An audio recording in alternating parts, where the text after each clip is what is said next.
Among the piles and piles of used clothes for sale at the Central Market in Arusha, Tanzania, was a green sweatshirt bearing the logo of Cougar Robotics Team 1403 and just a last name printed on the back. CBC News tracked down the original owner of the garment in Skillman, New Jersey, where Mahir Nayak attended Montgomery High School and was a member of the robotics team. Like many people in Canada, the US and other wealthy Western countries, Nayak had donated his unwanted shirt to a charity. Mahir Nayak, of New Jersey, donated his high school robotics team sweatshirt to a charity. It ended up in a second-hand clothing market in Arusha, as did a University of Toronto hoodie. Megan McFadden, CBC. But some countries don't want our used clothing anymore. The East African Community EAC, which represents Tanzania, Burundi, Kenya, Rwanda, South Sudan and Uganda and makes up a significant chunk of the reuse market from North America, has proposed banning second-hand clothing imports. That's putting pressure on a lot of people who rely on the trade in Canada and overseas, from the charities who collect the goods to the recyclers, resellers and workers employed along the way. For Diabetes Canada, clothing donations sold to Value Village account for approximately a quarter of their annual revenue. The trust, which runs the textile diversion business, is able to contribute over $10 million a year to our mission, Scott Ebenhart, Director of Business Development at National Diabetes Trust, said. It's a massive revenue generator for us. Diabetes Canada, along with other Canadian charities, partner with for-profits like Value Village to sort, grade and resell the donations they receive. Value Village then sells them through their retail stores, and any excess clothing suitable for reuse is then sold to wholesalers who might sell them overseas. Discarded clothes from Canada and other affluent Western countries are sold on wagons and sidewalks on the streets of Arusha.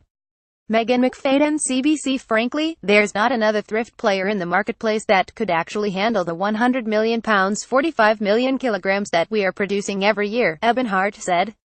A spokesperson for Value Village says the economic hit from EAC penalties on used clothing has prompted the retailer to put more emphasis on domestic store sales rather than reselling to wholesalers. What we have chosen to do is focus on efficiency inside of our stores to compensate for that, Tony Schambert said, figuring out how to drive merchandise in our stores that had a higher yield. So far, though, he says that HASNT affected the retailer's ability to support charities by purchasing their used clothing donations. Many of the clothes for sale have tags from Value Village, Goodwill and other Western textile resellers still attached. Megan McFadden, CBC. In 2016, global exports of used clothing were valued at $2.445 billion, with exports from Canada and the U.S. accounting for a quarter of that number, according to data from UN Comtrade. The value of goods imported into the EAC last year was an estimated $213 million, and that's before the goods make their way through the chain of secondary and tertiary resellers. Tariffs putting pressure on USAID clothing industry. Since the ban was proposed in early 2015, the 6 countries of the EAC have imposed steep tariffs on second-hand clothing imports. Charities and businesses are already feeling the strain. Jackie King, Executive Director for the North American Trade Association Secondary Materials and Recycled Textiles Association SMART, says the tariffs are negatively affecting her members. That has acted as a de facto ban because the tariffs are so high that nobody can afford to import the clothes with the tariff rate, King told CBC News. That's already started to impact the industry and started some job losses. How your old clothes end up on the streets of Tanzania. 143. In a survey of its members conducted by SMART, 40% of respondents said they have been forced to reduce their staffing levels by a quarter or more and expect that number to increase to half if the ban goes into effect as planned in 2019. SMART has been lobbying Canadian and American government officials to persuade the countries implementing the tariffs to back down. Kenya recently pulled out of the ban after pressure from the U.S. government during trade negotiations. EAC countries like Tanzania say second-hand clothes are undercutting their local textile industries and weakening demand for locally produced clothing. They are pinning their hopes on this protectionist strategy to revive the domestic textile manufacturing industry. That sentiment is echoed by a group that represents the private sector in East Africa. It's a high time that EAC countries embarked on manufacturing apparels such as undergarments, ties, scarves, that require low-level technology and skills as the region works on a phase-out approach of imported second-hand clothes. Lillian Awinja, CEO of the East African Business Council EABC, said in a release. Everything from undergarments to shoes shows up for sale in the second-hand clothes markets of East Africa.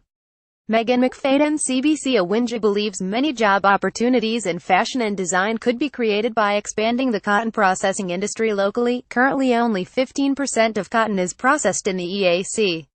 But a researcher who has studied the decline in African clothing industries says it's unlikely imports of second-hand clothing are to blame. It's not clear to me that banning imports of second-hand clothing is necessarily going to enable domestic clothing industries to restart, unless you can restrict competition from cheap Chinese and perhaps, now and again, Indian imports, said Dr. David Simon, Professor of Development Geography at Royal Holloway, University of London. Simon warns that the EAC ban would have a devastating effect on thousands of people who earn their living as wholesalers or resellers in those countries. Now we pray to God the government stops to think. Edward, who requested his real name not be used because he fears reprisals, is one of many resellers in Russia. He buys higher quality Western clothes from women who sell in the central market and then sells them in his own shop. He relies on income from his business to support his parents, who are subsistence farmers. With no post-secondary education and limited job opportunities, he's worried about the effects of the EAC's proposed ban and penalties on USAID clothing imports. Millions of people depend on second-hand clothing. So if we're going to stop work on this, I don't know what those millions of people are going to do, Edward sighed. Now we pray to God the government stops to think about this situation.